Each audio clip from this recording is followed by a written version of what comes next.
Bueno, buenas tardes, bienvenidos y bienvenidas a esta segunda parte del Seminario de Investigación del CITIC. Muchas gracias por estar aquí hoy. Muchas gracias a los que están también conectándose en las redes y en nuestros canales de internet. Y muchas gracias a Dr. Haahr por estar de nuevo con nosotros. Esta es la segunda parte de lo que iniciamos ayer, entonces esperamos que les sea de mucha utilidad. Hoy tenemos sorpresas interesantes. Entonces, ya ayer le había presentado con más detalle el background del profesor, entonces esperamos que ya todos lo conozcan.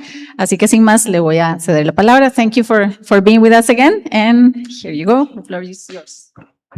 Thank you very much, Alexandra, and thank you to the University of Costa Rica for having me here and for letting me talk about things that I care about very much. That's always nice. Just maybe, and thank you for being here today.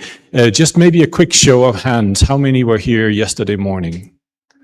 Okay, about maybe a few people. Okay, so I'll apologize to you because I'm going to recap a little bit what we talked about yesterday morning. I'm going to try and add a few new things, but for the benefit of all the newcomers, I'm going to recap a little bit, just to make sure we have the foundations covered.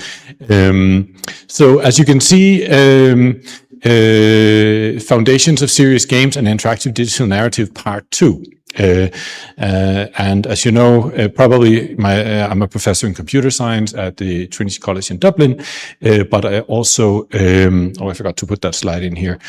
I also run two small companies. One of them is a random number service, random.org, and the other one is a game studio called Haunted Planet Studios. The work that I'll be talking about today, after the initial introduction, is work that we're doing partly in Haunted Planet Studios and partly in Trinity College Dublin. So first of all, let's talk a little bit about serious games. Those of you who were yesterday, maybe you remember what are serious games, right? And just to go with my definition is very easy. They're basically games that are designed for another primary purpose than entertainment. I'm sure you're all familiar with games, and maybe probably most of you play games. Does anyone not play games? No? Okay. Not to embarrass anyone. Okay, one. Okay, good. So they're games that are designed not primarily for entertainment, but for something else, right? And the question is, why would you do that? Why would you use games for things that are not entertainment? And the reason is that games are engaging. If they're good games, they're engaging, and there are benefits to engaging someone or to be engaged for some purpose other than just a pure fun. And I showed the slide yesterday also. I'm just going to show it again quickly. Here's just examples of prominent games that could probably be identified as serious games. Here we have Duolingo. I'm sure a lot of you are familiar with Duolingo. I wouldn't say Duolingo is necessarily a game at its core. It's a learning experience, but it has some game elements added to it that makes it more captivating and makes people play and come back and keep playing. America's Army is a very interesting example, historical example. It's a recruitment tool. So it was a fun game, but it was intended primarily for recruiting people to the US Army, essentially. So it wasn't intended to make money. It was intended to be a PR and recruitment tool. Minecraft Education, maybe some of you have used that, essentially a platform. It has a different business model than the other two here. It's institutional licensing, so institutions that use Minecraft Education, they pay upfront. And here's an example of maybe the most sort of serious game types, which is a simulation game. Here we're simulating a surgery situation. It could also be a flight simulator or a tactical simulator for military purposes and so on. So need a pretty high degree of fidelity. The activities need to be as realistic as possible and so on. There are some game-like activities in also VR. There's also a lot more money to be made on these games if you can get to selling them. It's hard to sell enterprise software. It takes a long time, and it's very compliance focused. But once you have the sales, they can be quite profitable, from a business. But you need a high level of expertise on your team. It needs to be validated. Also, just mentioned serious games. There's a lot of academic serious games. A lot of them don't exist. They have challenges associated or don't exist any longer. There are some serious challenges with making games in an academic context. The main strength we have is we're good at evaluating games, running them through user studies. Weaknesses are that academics are often not game designers, so our games are often great. We are subject to research funding cycles, so our games tend to fall off a cliff once they're done. And then we are also often not entrepreneurs, so it can be hard for us to get our games to market.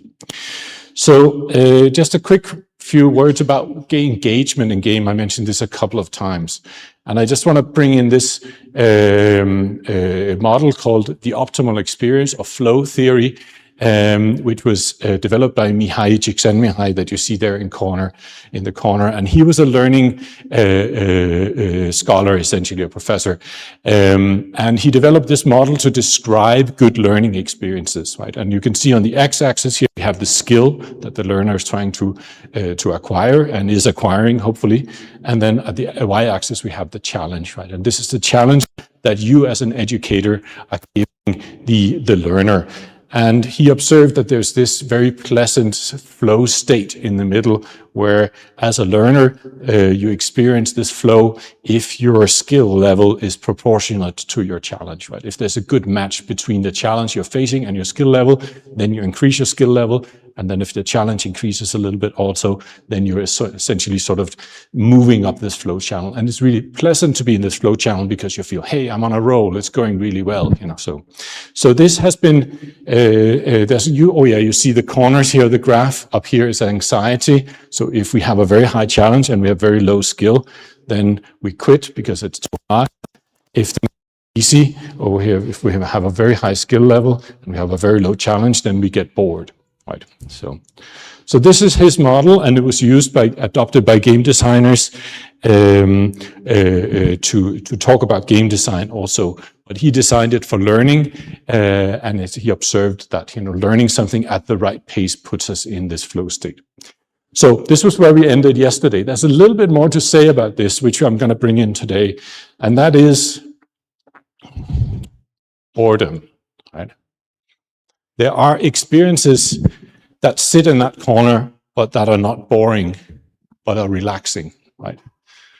So I don't know if you play any of these games, but there's these sort of maybe types of cozy games and relaxing games that are not hard at all, right? Where you just sort of sit in there chilling, you might be spacing out a little bit playing the game, right? So I would add this to this theory and say, this is actually also a viable spot to put your game if you're designing a game. It doesn't all have to be super challenging games. So I'm going to talk a little bit about some types of games that we make in my game studio that sort of sit more in that part of the graph, but we are hoping that they're not boring. And in fact, you get to try yourself later and you can decide if they're boring or not. But I'm also going to show you some videos. So we can see essentially games are sort of about learning, right? A lot of games are learning to play the game, learning to beat other players, learning to beat the levels and so on, basically figure out the system of the game. And then these doable challenges, they allow us to progress, to learn and to get better and put us into this flow state. And as a game designer, you can use this flow theory, right? And Genova Chen did this in his master's dissertation a good few years ago now. And he basically used Csikszentmihalyi's learning theory and adapted it for game design. So he says, if you're a game designer, you can design your game such that it fits this model. And if you're designing for hardcore players, those who like the Souls-like games, for example, then you want a steeper curve. But if you're doing something that's more for novices, the curve looks more like this. And you can design your game sort of for the player to sort of move gently up and maybe take a route that suits them if you're designing your game really well.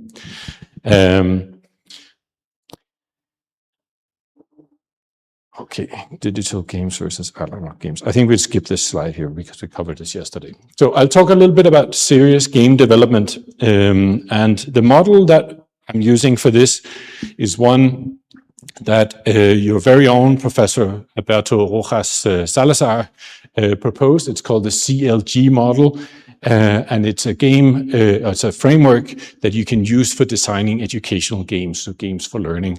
C stands for context, and this is where you start. You try and figure out what is this game What is the educational environment for this game? What is the target audience? Are they school kids? Are they bachelor students, or what are they? Or grown-ups, you know, who've been working 20 years in industry that need to learn something new, and so on. And what are your facilities and equipment? Should it run on smartphones, or is it for VR or whatever? And what is your budget? So you start with that, and then you think about the learning. What's the learning theory? What are the learning objectives? What do you want people to learn from the game? And then the learning activities, specifically in the assessment. How do we measure if people learned or not? Then the game includes the game design, development, and testing. And then essentially you loop around and you improve the game over time. So that's the essential framework. So I'm going to use this framework a little bit later on. Interactive digital narrative, we also talked about this a little bit yesterday. I just want to recap. Essentially, stories are really important to humans, right? Because they are the way in which we make sense of our world around us and of ourselves, right? We have our own personal stories. It could be, you know, I'm a failure because of such and such, or it could be, I'm doing great right now, but who knows if it'll last, right? But they can also be stories that are large and about a whole people or about a civilization, you know, or they can be stories that are an ambition, stories that you're trying to realize, and they can be very powerful. So the stories are kind of almost like the operating system of the brain, I think really is a fair way to think about them. They can have incredible emotional effect, but they can also use to share our joys and our sorrows when we share our stories. So our brains are really wired for stories. And that's sort of the vehicle through which we realize our unique viewpoint to the world and see through each other's eyes. So here's an example. I'm not going to read this out, but you can sort of skim through it. This is from a project called Humans of New York that essentially captured stories from people in the street and allowed and basically let them express those stories and brought them to a lot of other people.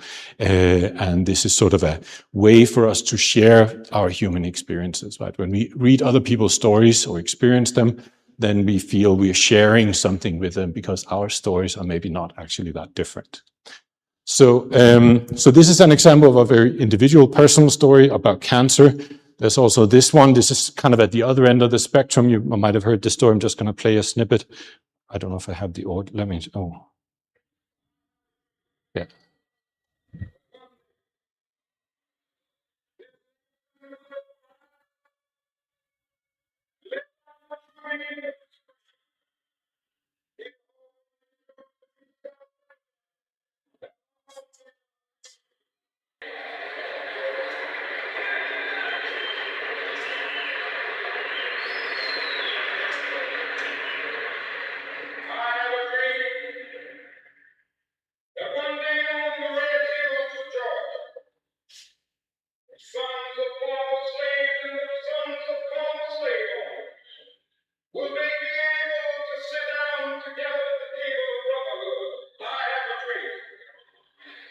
Okay, I think you might have heard this speech before, right? It's very iconic. It's the great speech of the civil rights movement in the US. And of course, it's a story, right? It's a story about what could be. It's not a story about what was right at that time, but it was a vision for a story about freedom and a story about brotherhood and equality, right? So this was a very powerful story at this time. It really resonated, and it really helped drive the civil rights movement in the US at that time. Stories are told in many different ways. Here's some examples. You know, these are the original ways probably humans told stories, prehistory, cave paintings and sitting around the campfire. Drama is, of course, a very old form as well, going back to the ancient Greeks, you know, certainly documented. Novels are a newer option, or books and stories, and then radio plays and films, and those that we are all familiar with today, you know, comic books, Netflix-style TV series, and of course, games, right? And that's what I'm going to talk about a little bit. So we're interested in this talk in interactive storytelling. So there's a question about how stories are made interactive. And any of those who weren't here yesterday morning, can you maybe think about how a story is made interactive?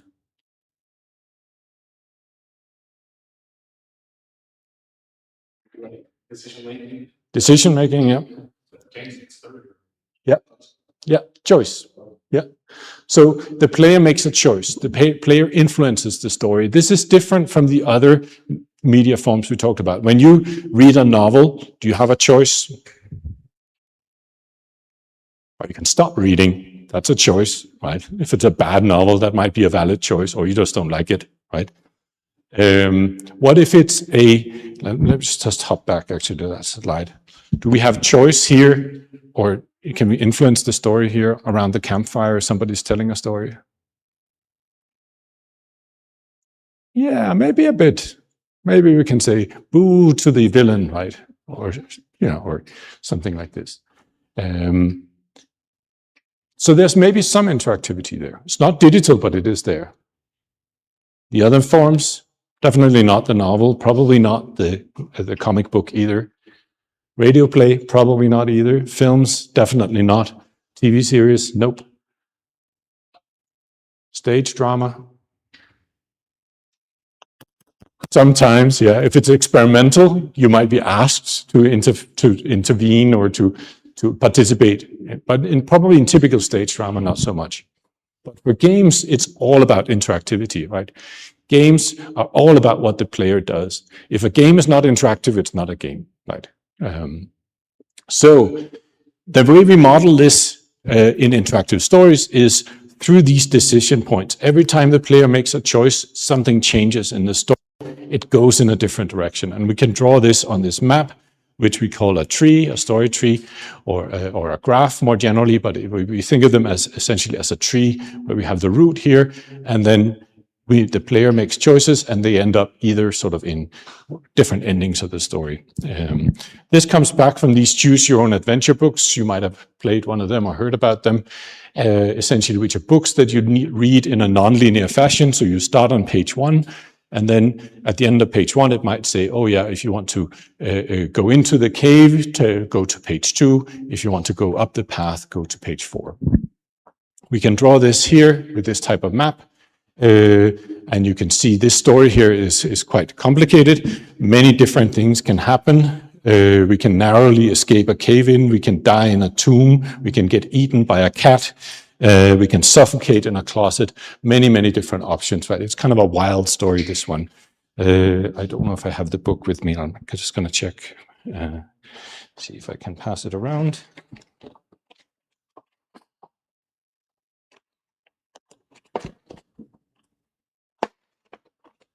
Yeah, so I'm just going to pass the book around to those of you who didn't see it yesterday.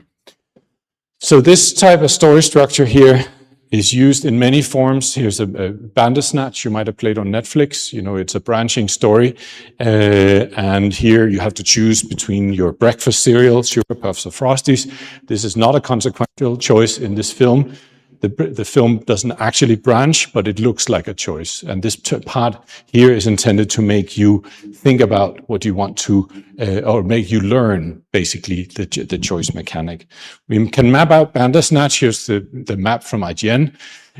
You can see it looks very different from this very broad structure we looked at first. We start at the top here to the right, and then we go down like this. So it's much a long, narrow structure.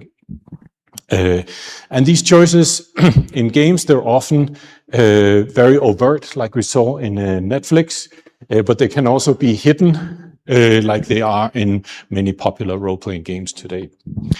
That was kind of really a very quick recap of what we talked about yesterday morning. But I'd like to talk just a little bit more about structure, because that was one of the things that came up in the Q&A yesterday, and I think is a very interesting topic. So you saw in The Mystery of Chimney Rock, you know, the book I just passed around, we saw this very broad structure and all these wild things that could happen, right? There's many other structures, right? And we saw the Bandersnatch one was also long and narrow. It was very different. So I use Sam Cabot-Ashwell's Versions, which is essentially a collection of standard patterns for choice-based games and interactive narratives. And when you create an interactive narrative, you can use those patterns and think about what kind of story you want to write, and as a starting point. So here's one that we saw in The Mystery of Chimney Rock. It's a time cave structure. It's called Time Cave because one of the first stories that used it had the name Time Cave in the title. We can see we start at the blue node, then we make choices to the orange nodes, and then we end up with a green or a red node, and that's the end. So we can see, what can we say about this structure? It's very broad. What else can we say about it? How long are the stories that we experience as a player here? Very short, right? 1, 2, 3, 4, 5. If this is a book, 5 pages that we read through one read through of the book, right? Very short, right? How many pages do we have to write? I say pages now, but just because it's easy. How many do we have to write? A lot, right? Okay, we could count them, but what is there? Probably between 20 and 30, right? So we have to create a lot of content, but the player who experiences this story, they will only see very little of it, actually, right? So this is an expensive structure to use if you're using your stories, because you have to produce a lot of content. If you're a writer and you're writing text, maybe it's not such a big deal, because if you're an efficient writer, you can probably write fast, right? If you're making films or games, this is an expensive structure because it's expensive to produce cinematic footage, right? If you want it high quality. It's also, this story structure it's the original one that a lot of these choose your own adventure books they followed. It's great for narratives of freedom or open possibilities, sort of adventures that could go anywhere. You know, they're very useful there. But it's very hard to keep the narrative grounded in these because of this, you know, open possibilities are almost too uncontrollable. The player, it's very hard for the player to understand, you know, what's going on, you know, with these types of structure. And we saw this in some of the endings in the previous diagram. They were wildly different, right? And you'd experience that if you read the book. Netflix followed this structure with Bandersnatch. Right. This is the extreme opposite, you know, of the time cave structure. This is a gauntlet. Essentially, it comes from the English expression you might know, to run the gauntlet, which basically where you're basically chased down an alleyway by opponents. Right. And this is exactly what's happening here. Right. We start here and we're ending up at the green node, and we see we have a few choices. Right. Most of them don't end very well. The red end node is a bad ending, right? So we make a wrong choice, we get killed off, right? Or we make a wrong choice, we get kicked back, right? This happens a lot in Bandersnatch, right? You get kicked back a fair bit. Over here, this is really hard choice, right? We have 5 choices. Only one of them leads us towards the end. So this is almost the exact opposite. It's very long, it's not broad at all. It has quite a very linear thread, and if we have branches, they rejoin very quickly. So basically, this is just one story with a little bit of anointment, you know, with these other nodes. This is a good story for if you want to create sort of an impression of a very hazardous, constrained, dangerous world. This is good because the consequences of making wrong decisions are harsh, right? Or you get kicked back. So it's probably the easiest structure to author if you're new to interactive writing. This is a very straightforward one because it's so similar to a standard linear story. Another one which is very popular is branch and bottleneck. This is a very useful one, I think. And you can see it's a little bit of a mixture between the two, right? We start here, then we have choices, and then we bottleneck again, right? So we branch out and then we bottleneck. We branch out and then we bottleneck, right? Here's 2 big paths that differ, but they both bottleneck here. So the player will feel when they have this type of story that they have quite a lot of agency, you know, they can go different ways, but you don't have this with the time cave structure where suddenly things are completely off the map, right? You have these plot points here. You put your plot points in these nodes that are the bottlenecks. And then you can say, well, no matter which way the player gets to this point, I know this was going to happen, right? So I can say this can be an important event in my story, right? So you know that there are these important events and you can structure your story around these important events, and then you can give the player some flexibility in how they get to them. So this is a nice one to work with because I think it's a good trade-off. I'm not saying it's better than the other ones, it's just different, but it can work well for many stories. Yeah, often these stories that use this structure, they're governed by the passage of time. So we have, this happens at the first day, this happens at the second day, third day, and so on, right? And then there's different ways you can get to it. It can also be fun to replay these stories for the player, because they'll say, oh, I'm going to handle the first day differently today, or the first part of the story. Quest structure.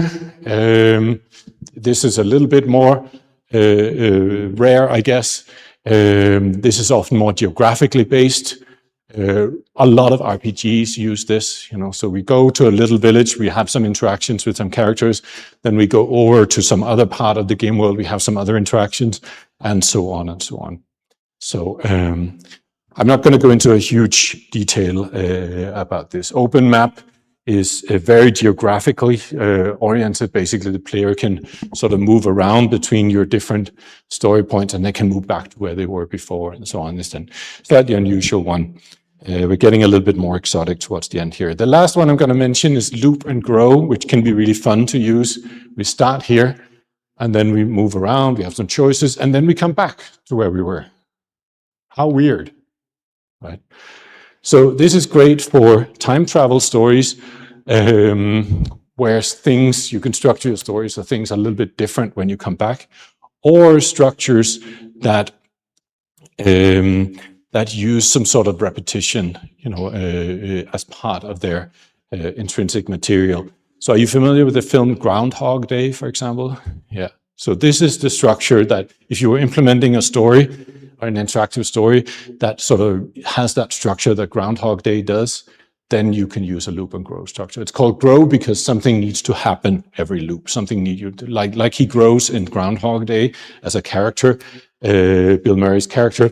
You want to make sure something happens. You can't have exactly the same cycle in the repeat. So that can be fun. Okay, so this was a little bit of a recap and extension to what we talked about yesterday. So now I'd like to talk about some case studies. So we had 2 case studies yesterday, and we have 2 case studies for today. They are essentially interactive stories / games that we've made. The first one is one that we made in my university as a research project, and the second one is one that we made in my company, and you get to try that if you like. The first one is called Locative Narrative Games in Cultural Heritage Sites, and it was part of an EU project called Loga Culture. It was funded by the European Union under their Horizon 2020 scheme. It has to do with playing games in cultural heritage sites. So I'm sure we have loads of cultural heritage sites here in Costa Rica. I don't know how you interact with them, but there are some digital experiences. Audio guides are very common for cultural heritage sites and so on. I don't think they're terribly interesting, so we want to do something more interesting and better. If you tried, and we've worked in this space for a long time with smartphone-based cultural heritage experiences, right? So you want to tell the story of the site, who used it for what, when was it active, what happened with it, and so on. So every site has its history, and what we were trying to do is to create games that help tell those histories of the cultural heritage sites. So my team and I have been working in this space for a long time, going back to actually the early smartphones, where we started already at that time. But the challenge that we and many others who worked in this space have is that what we create on a smartphone is what cultural heritage people tend to call a heads down experience, right? So someone is on a cultural heritage, a magnificent site maybe, and they're looking at their phone, right?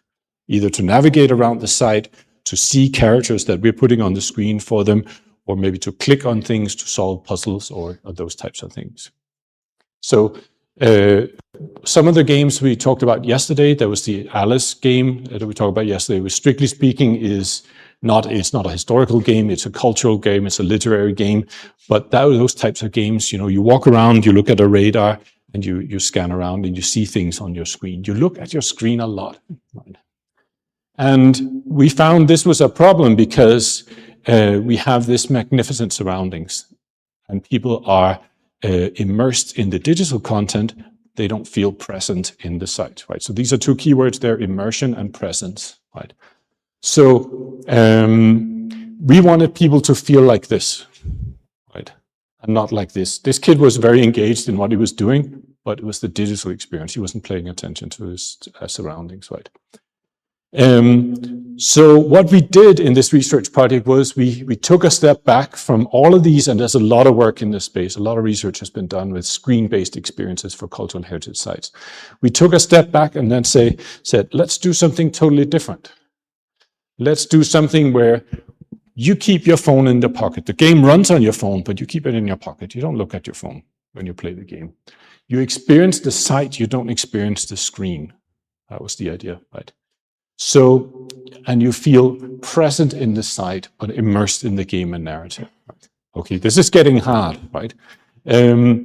So we decided to try and do everything in audio, right? So dispense with visuals altogether, to basically have music, narrative, and sound effects, and the gameplay, the game mechanics, what the player does, all happens in audio. That was the idea, right? We used open, not closed headphones, and the reason is, if you have closed headphones, or even worse, noise-canceling headphones, then they shut you out from your environment, right? You don't experience the sight, you don't hear birds, you don't hear wind, you don't perceive your environment in the same way. So we also wanted the game to be able of handling multiple histories. I'll talk a little bit about this shortly. But the idea was really to have a game that would support sites that have been used for different things for many years. So many sites have, they've been used for different things throughout history, and we wanted to be able to capture that. We also wanted it to be a narrative game, a game that was story-based. We did not want to make an audio guide because we had funding from the EU to do research in this space, and we needed to do something new and interesting. So we tried to create a game in pure audio with no visual components. There are not many of these games out there already. Has anyone ever come across one? I only know of one other one, which was a game for iPad from about 2010, I think, called Papa Sangre, where you are in the underworld. So we took inspiration from that, but unfortunately you can't find it any longer. It doesn't exist. So we had 3 cultural heritage sites to work with. We had one called the Battle of the Boyne, and we had one called the Hill of Tara. They're both in Ireland. They're sort of within an hour's drive from Dublin. And then we also had a site, the National Botanic Gardens, which came late. We weren't planning to use this one originally. The Battle of the Boyne and the Hill of Tara are almost completely opposite sites. The Battle of the Boyne has to do with a single day in Irish history in 1690. It was the site of a battle between King William of England and King James, who had been dethroned and was no longer king, but he wanted to be king again. They were fighting across the River Boyne in Ireland on this site, which is now called the Battle of the Boyne. All these structures were not there in 1690. They were built later. So essentially it's a field, it's a battlefield, and there's very little there other than trees and a field and nature and animals like deer and foxes and ravens and things like that. But this event was very important for Irish history. One day in Irish history, right? But of course, the Boyne Valley itself, where the river runs, is important and has been used for many things since Neolithic times.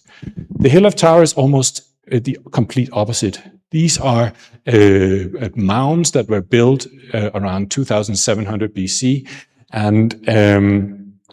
and it's been used for many different things throughout its history. It was used for settlements, for burials. It was used during the Irish War of Independence. And before that, the High Kings of Ireland had a stone there that would supposedly roar if the rightful king would touch it, so on. Almost like King Arthur, but with a stone, you can imagine. So very different sites, and the National Botanic Gardens is like a botanic garden, a very nice one. So to use the context learning game framework, basically our context was visitors to a cultural heritage site, often without a human guide, and they wanted to learn about the site in an enjoyable way. This was our context. This were the people we were trying to create an experience for. I forgot to mention, just to go back one slide here, the Battle of the Boyne has a visitor center and a cafe, a little museum and so on, and it's staffed all the time, right? It's a very important site. It's also politically very sensitive site. I forgot to mention that the King William was Protestant and King James was a Catholic. This is a big deal in Ireland. And King James lost. So the Protestants won, and this had a huge consequence for Ireland at this time and for hundreds of years later. And also in broader Europe at the time. It was a very interesting time. For example, Louis XIV, who was King of France at this time, and who was Catholic, he was of course supporting King James, you know, to take back the throne from King William. But guess who the Pope was supporting? The Protestant King William, surprisingly, because the Pope was worried that Louis XIV was becoming too powerful and would be a threat to the Vatican. So very complex situation at this time, right? So we're trying to capture this also. But even today, the site is very sensitive because, you know, the situation in Ireland, the Troubles, as they called it, the conflict between Protestants and Catholics, is sort of over now, but there's always a latent tension there. So they don't allow any colors associated with Catholicism or Protestantism on the site, right? So the orange color, which is the Protestant color, not allowed. The green color, despite the landscape, is the Protestant or the Catholic color, not allowed either. The only color they use is blue, which, you know, is neutral, right? So when we made T-shirts for our project, we made them blue, despite the fact that our project colors were actually orange and green. It's rather unfortunately chosen, but they're nice colors though. Okay, Hill of Tara doesn't have any of those considerations. So we derived site-specific learning objectives from meetings with our cultural heritage partner, the Office of Public Works, and then we wanted to strike this balance between presence and immersion. And for our game, we made an audio-only game with spatialized sound and music, audio navigation and time layers and custom headphones. I'm going to show the headphones that we used. They're not particularly fancy, right? They're regular headphones open with this sensor glued on top or strapped with tape, actually. And then the sensor connects to your phone via Bluetooth, and you plug in the headphones into your phone. And then you play. So we use GPS to detect where you are in the site, and then we use accelerometers with an extended Kalman filter to measure which way you're looking, right? And then, depending on which way you look, we spatialize the sound that you're hearing to sound like it's coming from a certain place in the sound. So let's say I'm standing here, I might hear, oh, there's something over there. It sounds like it's coming from over there. Then I turn my head and, oh, now it sounds like it's coming from straight ahead. So this enables a navigation mechanic. You can walk around the site and you sort of try and hear where things are coming from. So that's the core game mechanic that we're using for navigation, is spatialized sound in this way. There's a little more to it than that. We also have a time travel mechanic. So in order to deal with all these different histories, we have two nature characters, the raven and the fox. You see them there. And then we have time layers for each site. So for the Battle of the Boyne, we have 3 time layers. I know I said it was only 1 day, but we wanted to add a little more detail. So the most important time layer is 1690, when the battle took place. But we also went back to Neolithic Celtic mythology, 3000 BC roughly. So you can encounter characters from this time and from Model Ireland. So we had some characters. You meet a boy who likes football, you meet him as well. And you can travel between the time layers using the 2 nature characters. So if you meet a raven, you will hear the raven from afar. It sounds like a raven. And if you want to go back in time, you go to the raven, and the raven will bring you back 1 time layer. So if you're in modern Ireland, the raven will take you back to the Battle of the Boyne. The fox will take you forward. Right? So that's how it works. For the Hill of Tara, we had 5 time layers, which is a lot, right? Because it's a complex history. It's been used for so many things, that site. For the National Botanic Gardens, we had 2 layers, but they were not exactly time layers. They were sort of wildflowers and forest flowers. So we used the layers a little bit differently there. For navigation, essentially, like I said, we follow spatialized audio cues, right? So we have sound that is spatialized, and you can also hear. If you were here yesterday and you saw the radar blobs that I showed for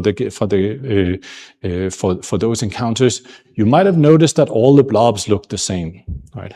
That means that when you're choosing, oh, I'm going to go for this encounter over there or that encounter over there, you don't actually know anything about the encounters, right? You can't make an informed decision based on their content. You just see, I'm going to go for the closest one or the one that's further away. Here we wanted to do a little bit better, so we created audio cues that have some content. I'm going to play a few of them for you here. So essentially, we have spatialized music cues, and then when you get close enough, you might you'll hear some dramatized dialogue from one of the characters. So let me see if I can get this to play.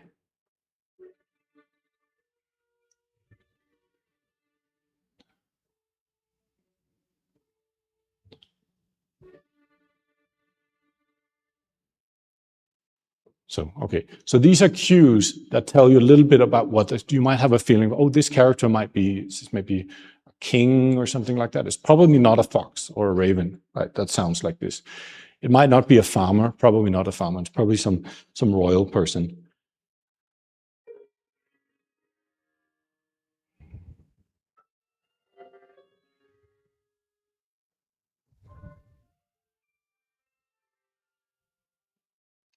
I can do, this is the raven. I don't know if you feel it sounds like the raven. It also has a sound like a raven.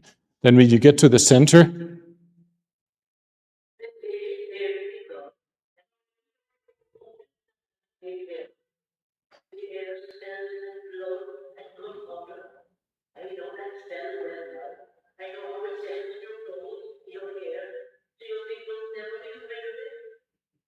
so here's one of the characters. So when you get close enough to the center, you meet the character and you hear the dialogue. So this character we heard here, he's the barber surgeon. I have a slide on him later on, I'll show you. He's a very interesting character that existed at this time. So that's the core game loop, finding the characters. We also have opponents because it is a game, right? And we wanted to say that a little bit more needs to happen than just finding the encounters. So we have a band of mercenaries roaming the site. And they're out to steal your stuff, because when you meet a character, they give you an object, and then the mercenaries will take those objects from you. So the way to deal with the mercenaries is to face them head on, right? So when you hear the mercenaries, you have to hear where they're coming from, and then you turn towards them, and then you win the battle. If you're running away from them, or you're not facing towards them, then they will inflict damage on you. You lose a little bit of health. And to get that health back, you need to collect berries. And the way you collect berries is like this. Right. So we use the sensors to try and implement game, and then there's an audio feedback when you get the berries.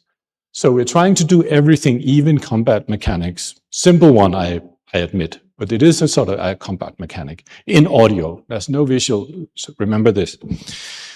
I mentioned the collection mechanic already. So each character will give you a virtual object. It could be the Dutch lion you get from King William, if I remember correctly. You get St. Bridget's cross and all. There's many different ones. And they're all narratively relevant to the site and to the characters.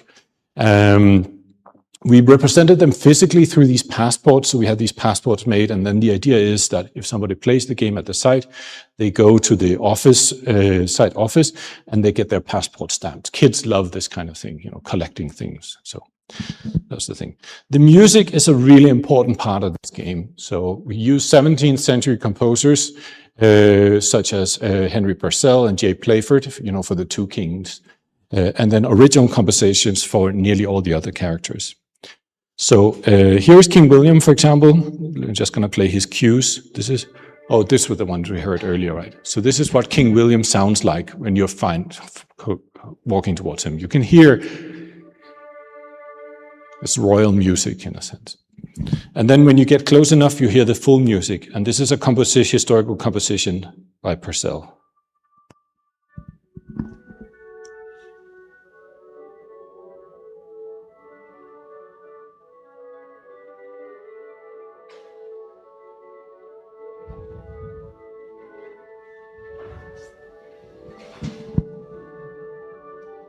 Okay, I think you get the idea.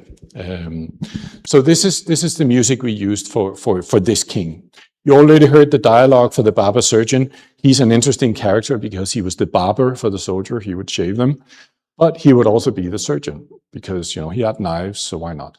Right? So those were rough times, and yeah.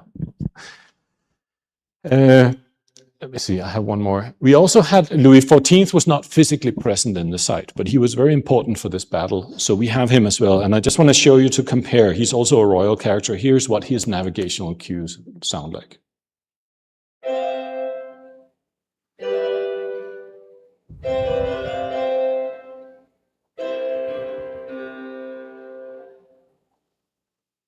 Okay, and then when you find him,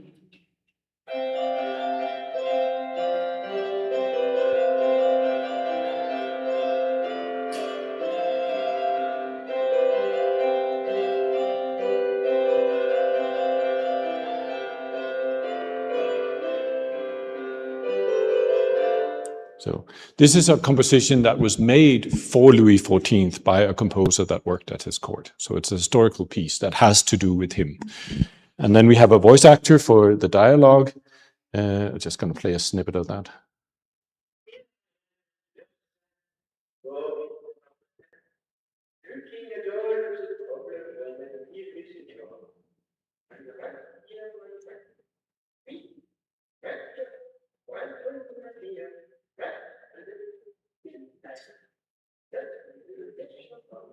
Okay, so you can kind of get the idea. So he's talking about his map of Ireland because he's not here or there physically, and this was how we tried to get him to make it clear that he wasn't there in person. But you hear the music is very different, right? And this is the idea that we try and portray some character through the music. We also have the nature characters. We already heard the cue for the raven. Just going to play the raven's music for you.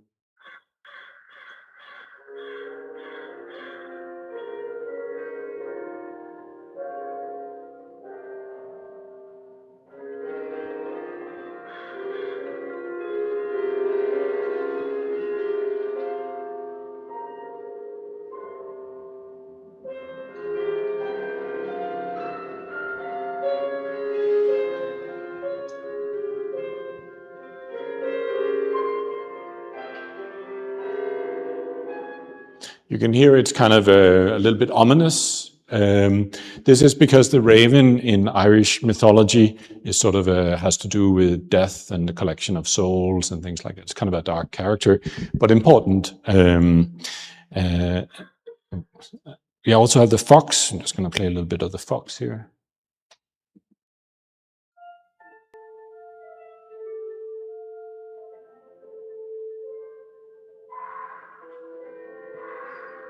You hear the running.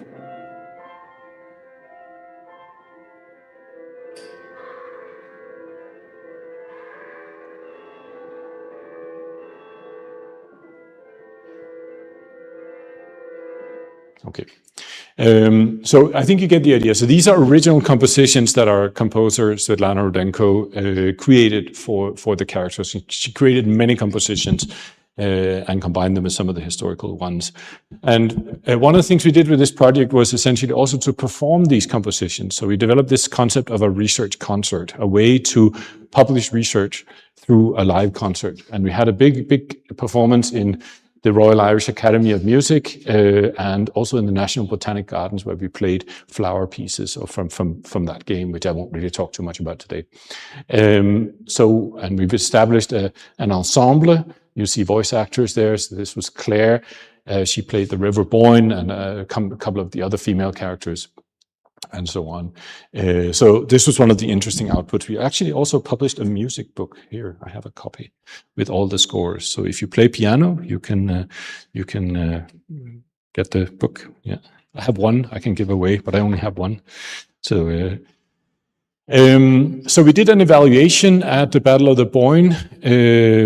We had 25 participants, not quite as many as we wanted, and we saw that people scored very highly on the music. They really liked the music, 2.81 out of 4, so pretty highly. But for our audio cue mechanics, we didn't score very highly, 107, right? So it's hard. And the problem we found was that we hadn't briefed people well enough. We hadn't explained the audio mechanics to them like I explained them to you now, right? Because we were hoping people would just be able to pick it up, such that when they came to the site, the staff at the site wouldn't have to tell them how to play the game, because that's time consuming and they don't have the staff to do that. So we dropped people in at the deep end and it backfired on us, right? So they thought it was hard, right? We fixed that later in a later version. But basically they found the most interesting result was really strong correlation between immersion and presence. And I have another slide on this. But basically we got good at sign with the music content. But also we learned about onboarding and scaffolding, basically having some sort of tutorial for people. So people generally really like the music and sound effects. We use a mixture, I should mention, the player experience inventory. I don't know if you're familiar with that. It's a way to evaluate game experience. It's a questionnaire. And there's the game experience questionnaire also, which we also use. So we picked some questions from each that we thought were suitable for our kind of game. And here is the immersion and presence constructs. So basically, the more red, discounting the middle diagonal there, the more relation. You can't really read the questions there, but we have a paper out on this topic later on in the year, and basically it shows that we have a very good correlation between immersion and presence, meaning that people who felt immersed in the digital context, they also felt present in the site. And this was really important to us, right? And this was the challenge that we have been trying to crack for 15 years with all sorts of other screen-based games. But it looks like the audio approach really worked in this way. The challenge for us now is to make it a little bit easier, because if we think about the flow model, we look too much like Dark Souls, you know, in our flow, right? It's too hard, right?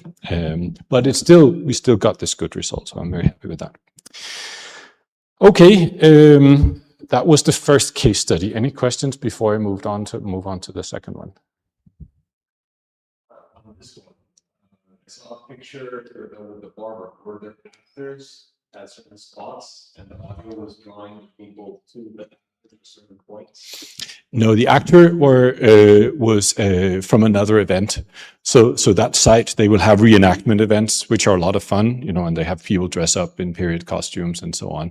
So I just took that photo, which was from one of their reenactment events, just because I wanted to show you what a surgeon barber looked like at that time.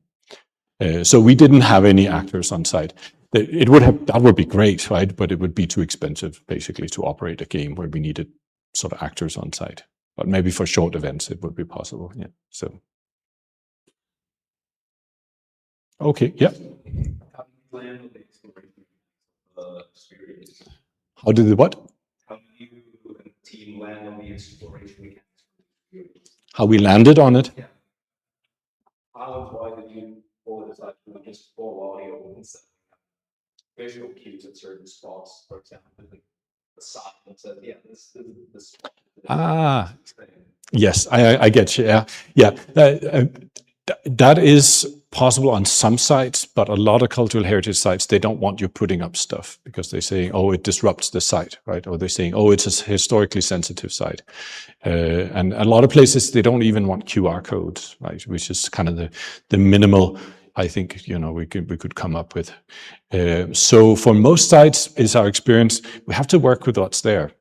You know, nearly always, they don't want infrastructure put up if they can avoid it by any stretch. So that is an interesting challenge there.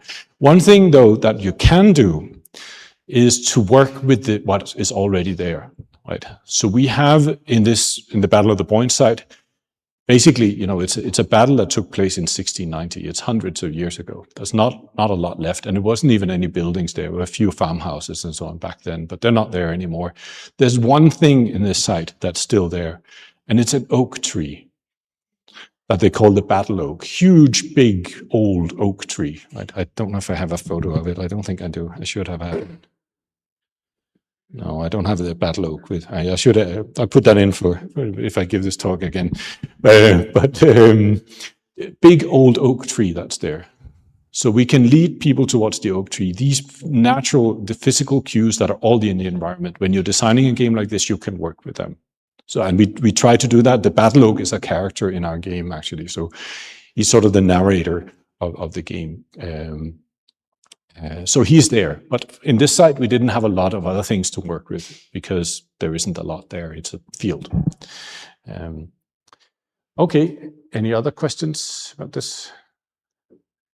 Okay, so I'll move on to case study 4, dreaming with mixed reality. And this is an ongoing project, so this is not through the university, not funded by the EU, but it is essentially a series of art music projects. And we have 9 of them in total, and they run on MetaQuest 3, 3S, or Pro.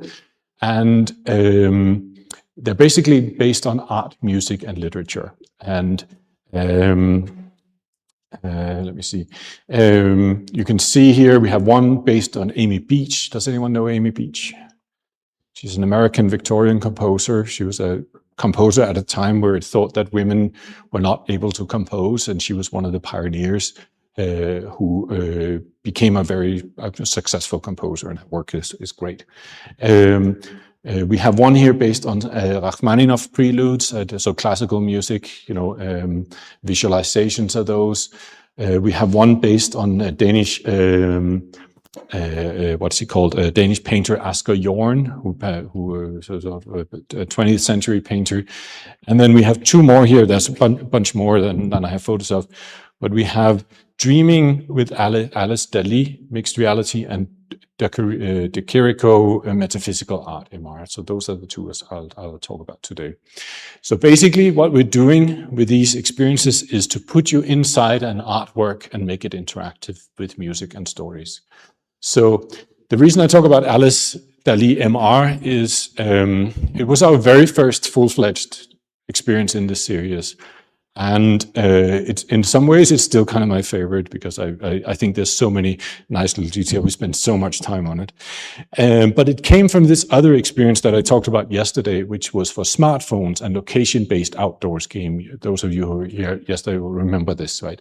So we had this game called Alice Dali AR for augmented reality on your smartphone, which used Salvador Dali's illustrations for Lewis Carroll's first Alice book. So I don't know if you know, but it's surprisingly unknown that Salvador Dali illustrated the first Alice book for Random House for their 1969 anniversary edition of the book. Right? And because they knew that Dali loved the Alice books and was used Alice a lot in his own sculptures and so on, they got him to illustrate each chapter. So he produced 12 illustrations, one for each chapter in the book. And you see one of them there. I have a couple of other ones that I'll show you. So we used them in this smartphone-based game, and we wanted to do something with this material also in mixed reality. So we created 2 scenes, one scene based on chapter 2 of Alice, The Pool of Tears, and one scene based on chapters 11 and 12. No, actually, there are 3 different scenes. So chapter 11 and chapter 12. So does anyone remember the Alice books? Do you remember chapter 2? Probably not. It's probably a while since you read it. Huh? She cries. Yes, The Pool of Tears. Alice, remember, Alice grows huge. And she's very distressed about growing huge, so she cries. But because she's so huge, the pools or the tears are big, and they flood the place. And so there's and it becomes a big pool of tears. In chapter 11, Who Stole the Tarts? I don't know if you remember this one, but the Red Knight or the Red Knave is on trial by the Queen of Hearts for stealing her tarts. So she baked tarts, and they were stolen, and the knave is on trial. And on as the jury is a lot of the animals from the book, sort of the cat and the rabbit and other ones. Alice's evidence is the last chapter where Alice wakes up and realizes that it was a dream. So she wakes up in her sister's lap and they're sitting by the river. So those were the 3 chapters we chose. So just to hop back to the CLG framework. This was so experimental. We didn't have a context or learning in mind. We just wanted to see what can we do from a purely artistic point of view. So we created a mixed reality experience with visuals and with original compositions by Svetlana, again on Salvador Dali's illustration. So she took inspiration and essentially composed on what she saw in Dali's paintings. And as I said, it runs on Quest 3, 3S, and Pro. So I'm going to show you a little video recording so you can see what it looks like. So let's see if we can play this. So what you're seeing here is our office. You can see it's like in an old Georgian building. And you see regular sort of furniture and other things. And then you actually see us. This is Svetlana sitting there, by the way. And then you see all these other elements on top. The figure that you see here on the first screen, this is how Salvador Dali depicted Alice with the skipping rope. He did several sculptures of Alice looking in this way with a large dress and then the wireframe and the skipping rope there. So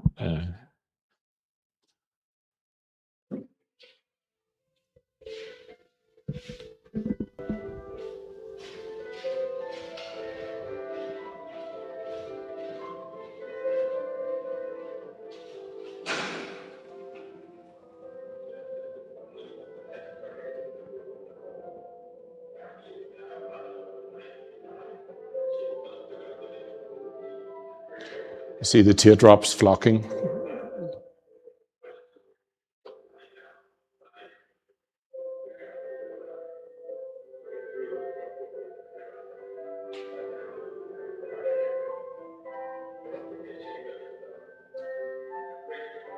So you see Dali's paintings are there. This is how he drew the Pool of Tears. You can spin the painting around if you want to.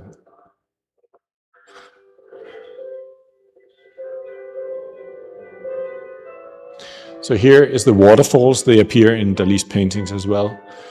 So there's 3 waterfalls. And when you touch the waterfalls, you trigger layers of orchestration. So there's a fundamental piano track, but then one of them will trigger a marimba track, one will trigger a brass instrument, and so on.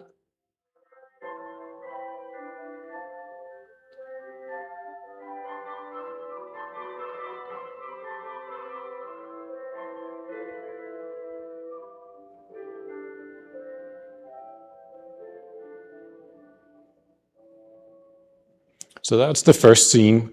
Would you like to see the second one too? Yeah? Okay. I hope we should be switching to the second one now. Oh yeah, I forgot to mention, you can create a magic wand and then you can interact with the elements through the wand as well and draw in the air. Yeah.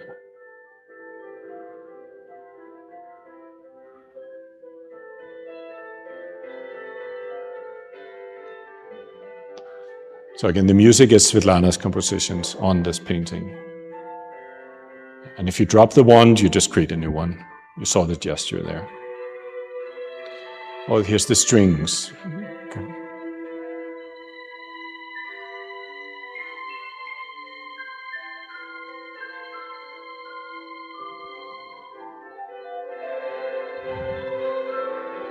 So we touch the second waterfall, that triggers the brass layer. Okay. So now we touch the card, and that takes us into the next chapter, which is chapter 11. You see, this is Dali on his deck of tarot cards. That's Dali's painting for chapter 11.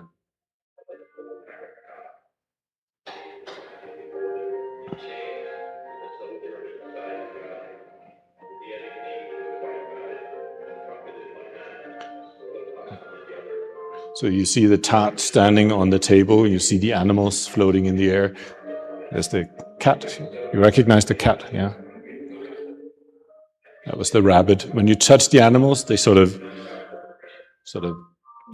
explode and reassemble.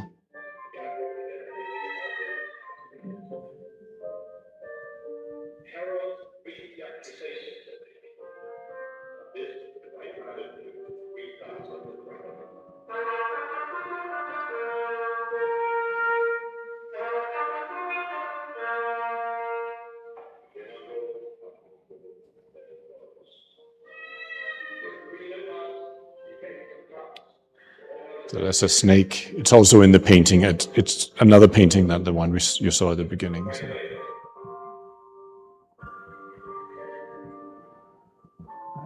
A lizard.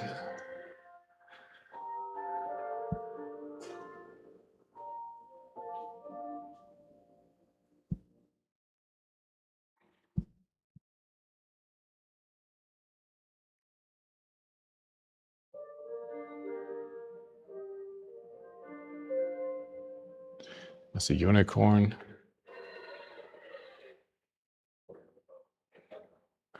So all the animals react when you touch them. So.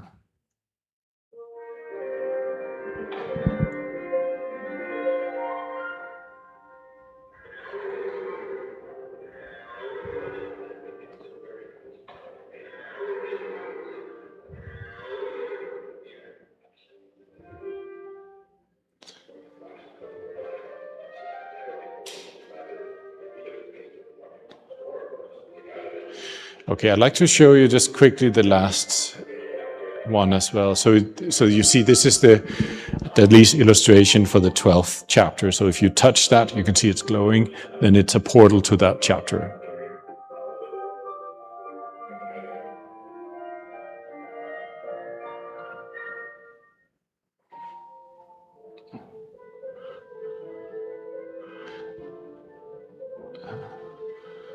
So here we see Alice and the sister.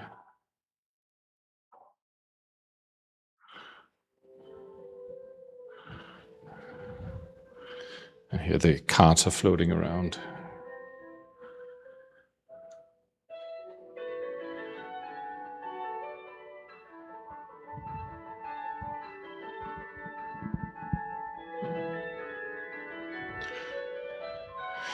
So this is maybe my favorite mechanic. You can grow roses, right? So you pinch your fingers and you drop roses and they fall to the ground and then they bloom and they float up and then you can play with them. You can push them around.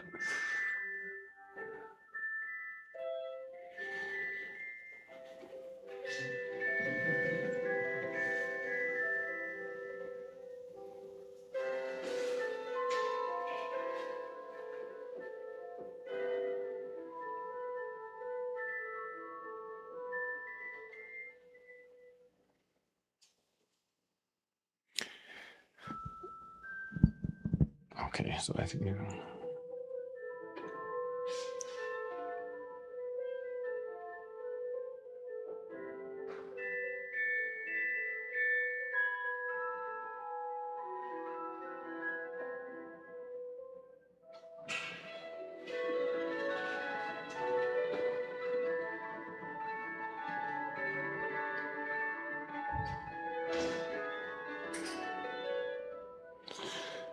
okay, that's it.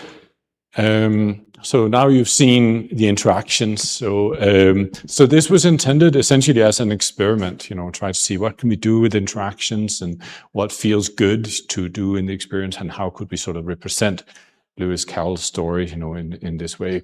And you can sort of see, I just want to talk a little bit about the music and the design. So the 3D models in, this is the wrong chapter. I have this. Yeah, okay. So this is Dali's illustration for chapter 1. So when we created the rabbit for chapter 11, we took inspiration in Dali's rabbit there, which is kind of wild.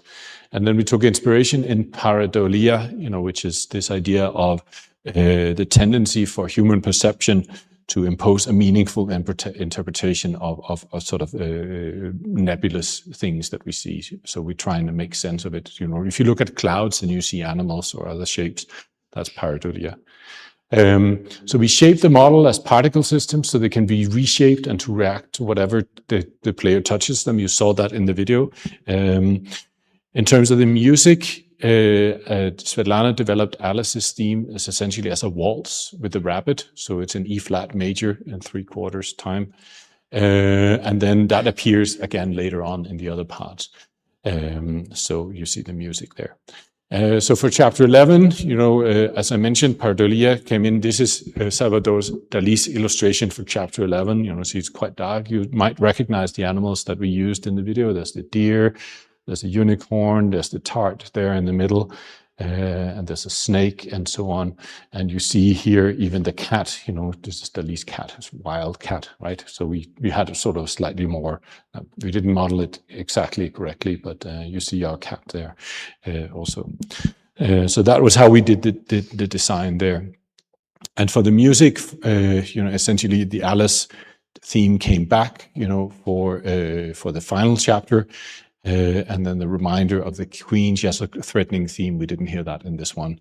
And then essentially sort of kindness and love, you know, from the sister. And Dali's rose, of course, you know, becomes a crucial part of the interaction, you know, sort of at the end there. So as I said, we didn't really know, we didn't have an objective, or we didn't have a context set out when we did this work. So we created, essentially, we think about it has maybe two main applications. So as an educational cultural experience for families, maybe, intergenerational play like we did with the other game I talked about yesterday, but also as a live performance with mixed realities projected onto the screen. We've done this a couple of times now, and you sort of see one there. This person in the headset there is Xiangpeng, my PhD student, who programmed a lot of this and is a co-designed the experiences. So our team is really Xiangpeng, Svetlana, and myself, you know, who's done this work. And it's co-designed between all of us. So it's not just one person's idea. Also, this idea of multisensory approach to design, which I'll talk a little bit about in the final project. So, any questions about Alice?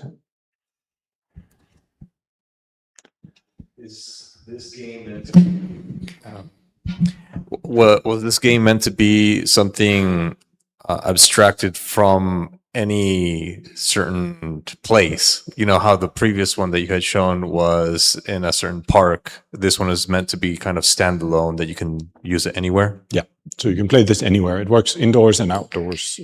So I brought two headsets that we kindly borrowed from Alexandra. So you can try it if you want to. And you can try the other. We have 5 experiences installed on these headsets now. So this one and Amy Beach and yeah, a couple of other ones. So you can try them later if you like. Yeah, so yeah. And in terms of the flow channel, you know, these are not difficult games, right? It's more sort of a relaxing meditative experience. You're just playing with things, you know. It's like there's no score, no objective. It's not like the scene you finish when you're done. You know, it's not like you need to finish the level to complete it or anything like that. So there aren't any sort of challenges really, you know, maybe finding out how to do the flowers, you know, and those types of things, but they're not sort of difficult in that way. So it's a different type of experience than many games. Okay, anything else? Should I move on to the last one? Okay, so this is a game which had this is our latest one actually. Actually second latest, but this is the most mature one, I think, really. And this had a specific research objective. We wanted to explore cross-modal correspondences, right?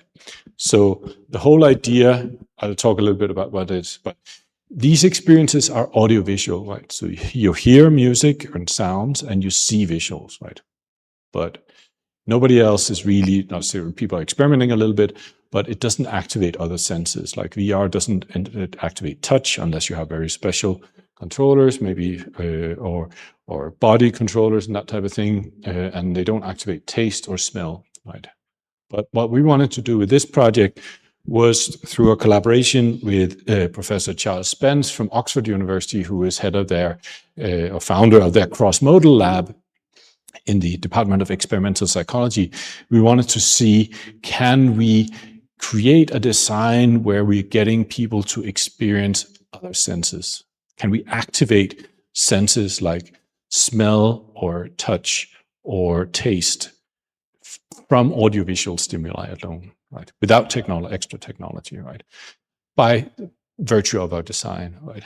This is kind of a wild idea when we thought about this first, but Charles Spence has written a lot about this, and his lab is focusing on these types of experiences, you know, and many other things. They do quite a lot of work there.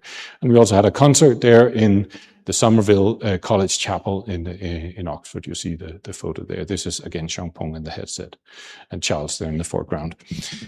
So our purpose with this work was really to sort of focus on sort of classical music learners. No, this is not wrong. Sorry, I forgot to update this line. Ignore this one. So we were trying to reach other senses, right? Touch, smell, temperature. We're trying to make people experience these things. And what we did was we took a painting, again, by Giorgio de Chirico. I mentioned him yesterday. We took this painting, Turin Spring, from 1914. Is anyone familiar with de Chirico? No. Okay, it's a Greek-Italian painter. And then we created a three-dimensional version of this painting. So he created what he called metaphysical art. His art style is, at this time, was very distinctive. You know, you recognize a painting by him immediately when you see it. He's sort of sometimes counted as one of the surrealists, but he was a little bit earlier than them, and he was a big influence on surrealism. You know, but his work is considered metaphysical art. So what we did was create this 3D version of his work, and to give it a little bit more substance, you see the castle here, right? You see it in the painting, right? And you see we put the castle here, it appears in the scene. And to try and get this across, we were trying to sort of create a music archetype. This is Svetlana's work, to music archetype that was sort of augmented by ambient sound of wind. So we put the sound of wind in there, and there's a sound of a heavy rock moving. And the idea is to sort of to give you so when you walk into the castle, you hear this low sound. And the idea was trying to give you a sort of a goosebumps or a touch of the virtual wind on the skin. And then to contribute sort of to an ominous feeling, Svetlana used the D minor key to try and create a sort of a sense of mystery or slight fear, you know, of legends and buried under the sort of the sand of time, essentially. So that's just one example of what we did with the castle, and to try and create this feeling there. So I'm going to show you a video of what it looks like.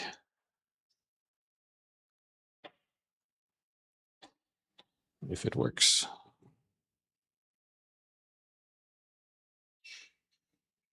No? Oh, here we go.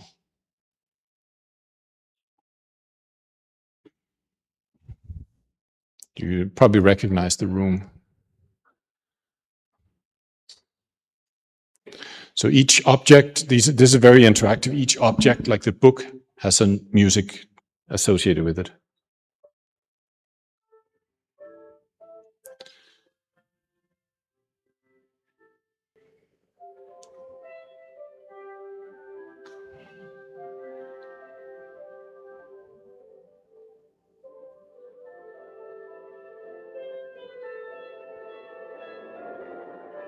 You hear the wind.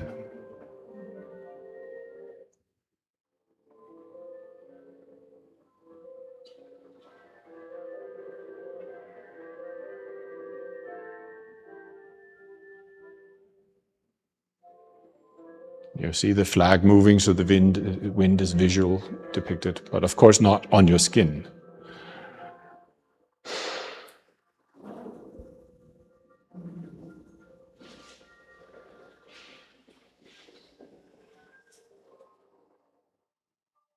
So this is the only piece that's not composed by Svetlana. This is a classical one.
So the artichoke you can whack around.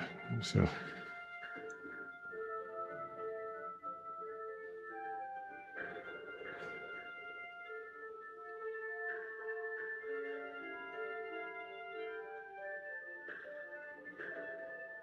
Yeah, it's kind of fun. Okay, I think you've seen what there is to see. I want to give you a chance to try the experiences also if you want to. So yeah, we're nearly at the end there. So good. So just basically to talk just a little bit about our study. So we had 46 participants. We did the study at Oxford University. You see there the split between gender. We had a control group also for this study, and our control group basically took a static poster of the painting that you just saw and listening to the original music, so the same music that you heard in the video, whereas our experimental group, they experienced the mixed reality as you saw, basically the scene that you just saw.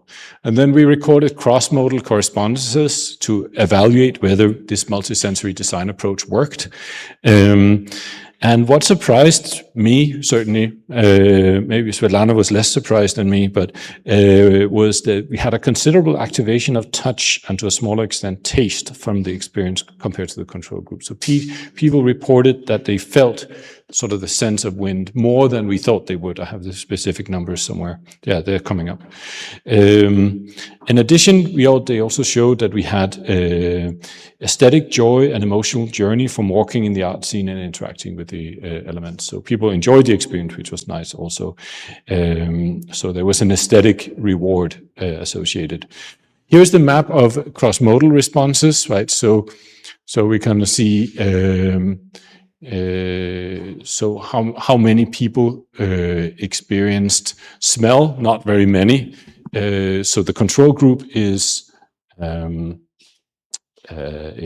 white box, and the experimental group is the black box. So we had even people looking at the pavement. There was maybe a couple of people who experienced some sort of smell, or smell activation. But you see the touch sense in particular, right? We have very good result for the mixed reality there, over let me see, where somewhere in 40, and especially from our experimental group.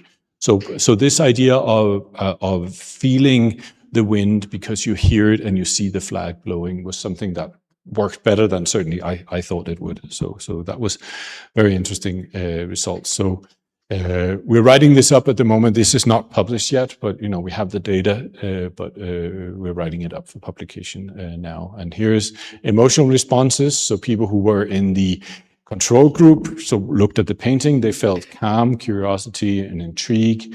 They're very mysterious paintings. Whereas in the mixed reality condition, people felt awe, maybe curiosity and connectedness, and grief and peace and other feelings. So the feelings were also a little bit different in the two groups there. So that's really the end of the talk for today. If you have a MetaQuest headset of one of the 3 types I mentioned, the apps are available. You could download them and try them. We have some that are free and some that are paid. I think we have 3 free ones and the rest are paid. They're about $20 each.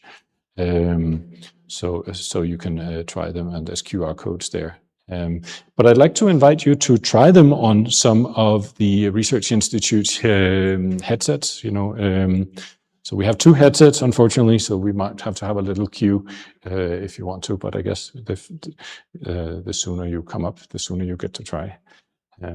Any questions before we go to the demo? Yeah.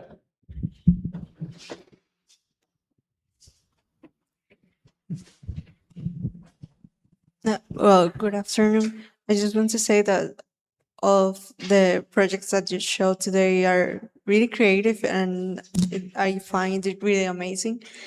Regarding this last one, I'm curious about, there was a little bit more of activation in the smell than it's in the taste, sorry. Have you found a reason for that, or? For the smell here? For the taste, Oh, for the it's a little taste. bit higher. I don't think we know why that appeared, why people felt taste, because taste and smell are normally linked, right? Biologically in humans. But yeah, I don't know. Maybe when we haven't finished analyzing the data yet, but maybe when we get there, we'll have a closer look. But it is a small amount. I'm not sure we can get statistical significance, with this sense. But certainly with touch, we can. So it's something we explore more. Charles and his team are very interested in smell and taste, and tactile also, So this is the kind of thing that they do. So yeah, thank you for the question. Thank you. Did you mention any correlations between, for example, The taste of an artichoke or the smell of the horse or that kind of stuff? I don't have all the data ready. This is brand new. We haven't finished analyzing it yet. But yeah, so I can't really answer that question yet, unfortunately. Okay. But yeah, so I mean, again, smell and taste were much less activated than touch. Right? So I think what people experienced with the touch, as I recall, was the wind in particular. Maybe the horse also, because what you do is you stroke the horse just naturally, even though it's kind of big and intimidating. So this the premise or the objective of this reminds me of there is a very famous book called The Perfume. I don't know if you've read it, but they made a film adaptation a couple of years. It was actually, that was around 2000 and 5 or 6 now, 20 years ago.